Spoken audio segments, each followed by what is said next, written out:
In this video, I will be showing you how to shoot a hinge in the most accurate, consistent way possible. Now we'll talk about the setting up and usage of your hinge release. So, most hinge releases have a click. Some people like to use them, some don't. I find that it helps me get a more consistent starting point to my shot process.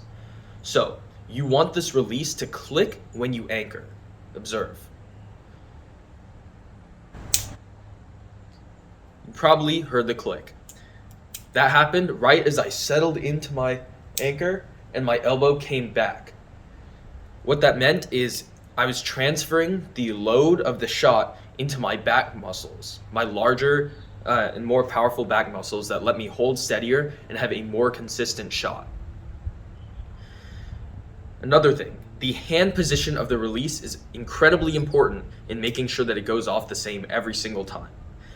I like to line the release up with the second knuckle, or first knuckle if you're starting from the bottom of my hand. I want the top of the release touching all three of those folds in my hand.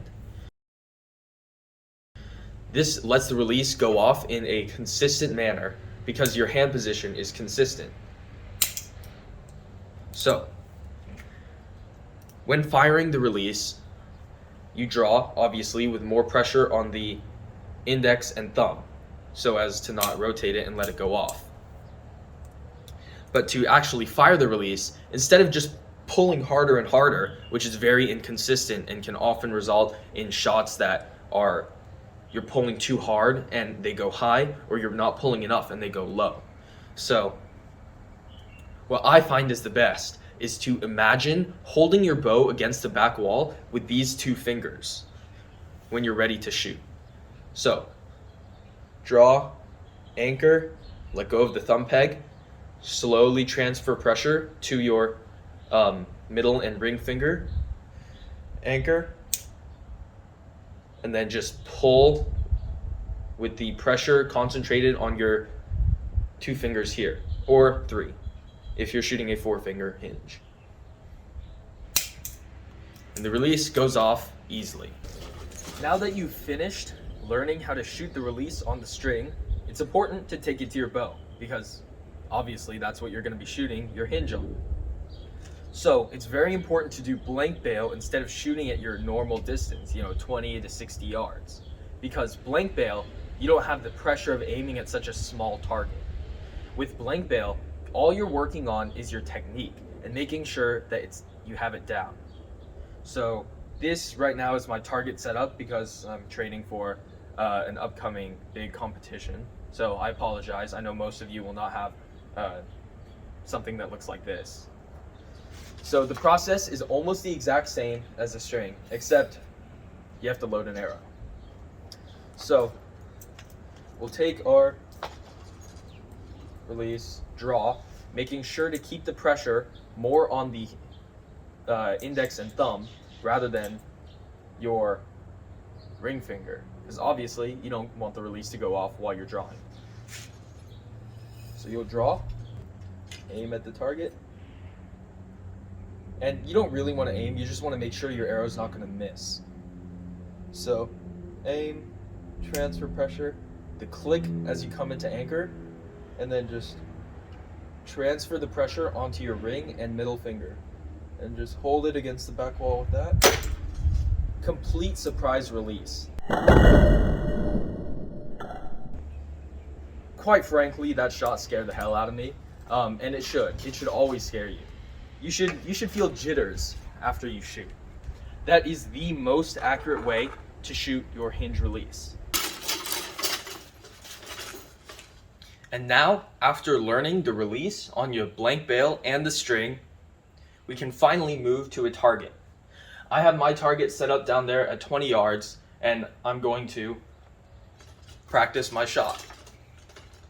So, it's very important to practice at what you're going to be doing, which is shooting at distance. The shot process is the exact same, except now you've thrown aiming into the equation. The way that I like to aim for a surprise release is to focus on the target, letting my pin blur out and to me, my perspective is that my pin is moving less because my eyes are not focused on it.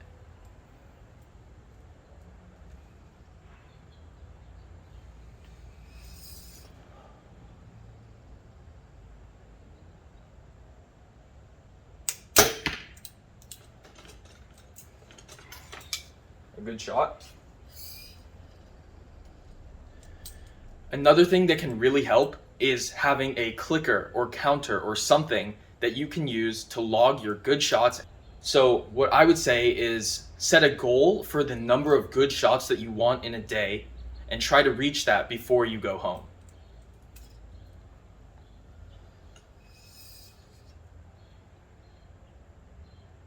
Focus on the target. Transfer pressure, let it click as it comes into anchor.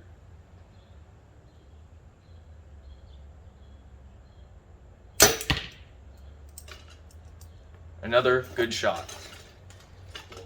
Let's take you down there and see how I did. As you can see, I made 2 perfect shots. They landed in almost the exact same place.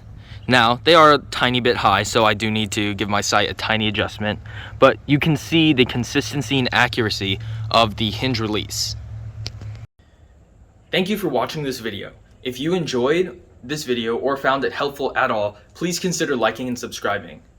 You can also leave in the comment section something that you would like to see in the future. A video I have planned for the future is how to shoot a wrist strap release properly. I also plan to do a series of a complete overview of compound archery form.